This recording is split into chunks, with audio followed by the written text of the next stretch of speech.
What's up, guys? It's your boy DS, and today we're going to be talking about should you summon for Akari. Now, you guys should know by now, Akari is going to be the brand new unit coming to the game. She is a light ranger, and she is a tactician, meaning that she basically won't be doing the damage herself.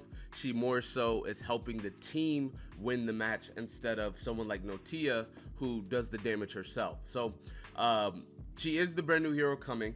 And with that being the case, I want to go ahead and get some of the stuff out of the way up front so that you guys can know exactly what's going on. So, starting out, why you shouldn't summon. For anyone that just wants to get this information quickly. Why you should not summon.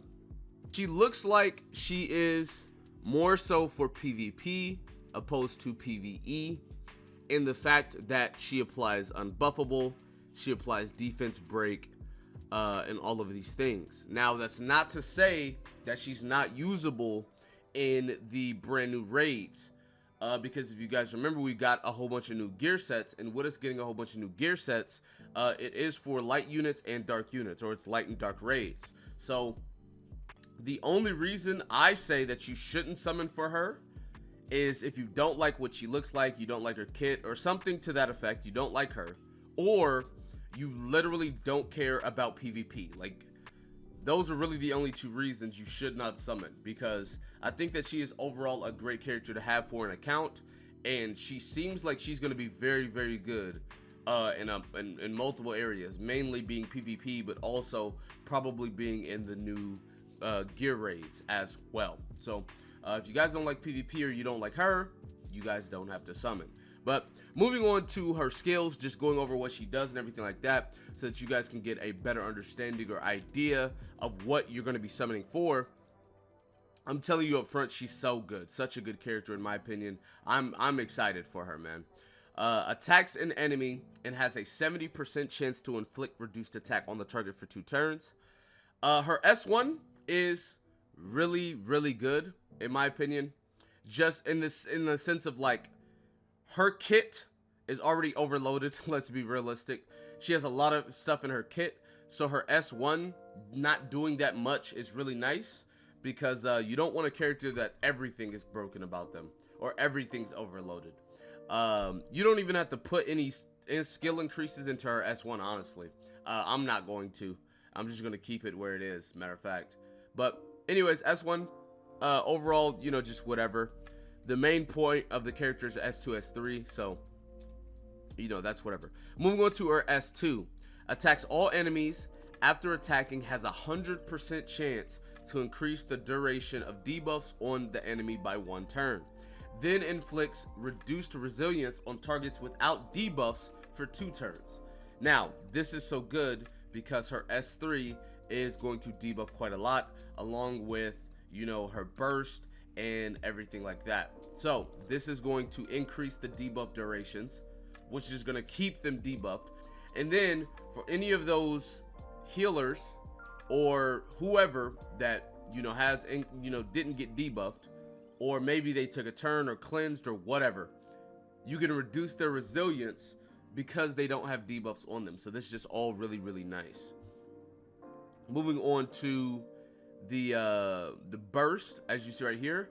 If you do the first one for 60 action points, plus 1 turn reduced critical hit chance on target. So if you burn it, now they all have reduced critical hit chance for 1 turn, which is really nice, because a lot of units in this game are getting that increased hit chance, number 1, or number 2, they're being built with higher crit chance, right? So it doesn't matter which one it is, this is going to be very beneficial. The second burst is going to be unbuffable on target, which is going to be, you know, that's pretty nice. If you I'm going to say this is pretty nice more so in PvP or PvE, excuse me, because with your ult you should be unbuffable anyway, or you should be doing that to the enemy anyway.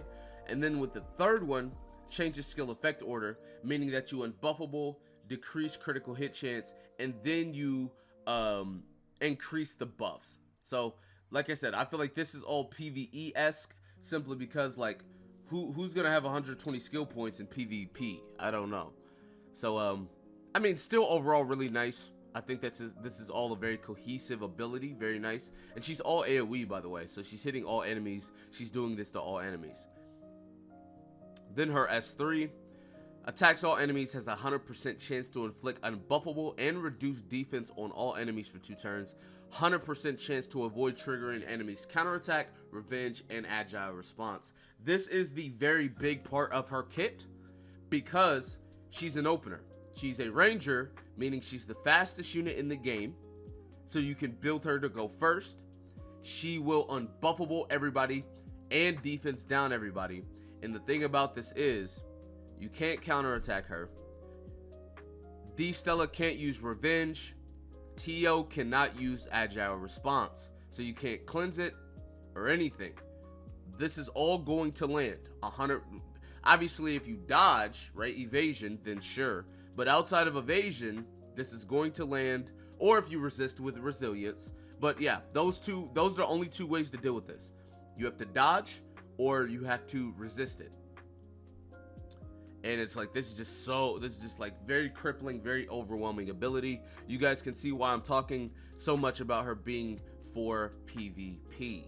And then obviously, if you look at her exclusive equipment, this just increases the debuff durations by 1 turn when using her ultimate. So, and then it gives her effectiveness to dark units, which giving effectiveness, obviously very good. Overall, like I said, very, very, very PvP oriented unit. Obviously, she does have some application to PvE as well. I personally think that you guys should summon for this unit. I'm going to be honest. I feel like she is going to be a meta defining unit for PvP. And she's probably going to be on the mono teams for light units when it comes to the new gear raids and different things like that. Like I said, if you guys don't like her, you don't have to summon. If you don't like her kit or PvP or whatever, you don't have to summon. But for the most part, I think that she is a unit you definitely want to summon on, in my personal opinion. Obviously, everybody's their own person. You guys are going to have to make the educated decisions for yourself. But I plan on summoning on her. I plan on putting her on my offense and defense teams for PvP, just because she literally can't be countered, no agile response, all of the good stuff that we've just talked about. Overall, I think she's an amazing character. I definitely think you guys should summon. But anyway, that's going to be it for this video. Be sure to give a like, subscribe to the channel if you're new. Comment down below. Tell me what you guys think in the comment section below. With that being said, I will see you guys next time. Peace.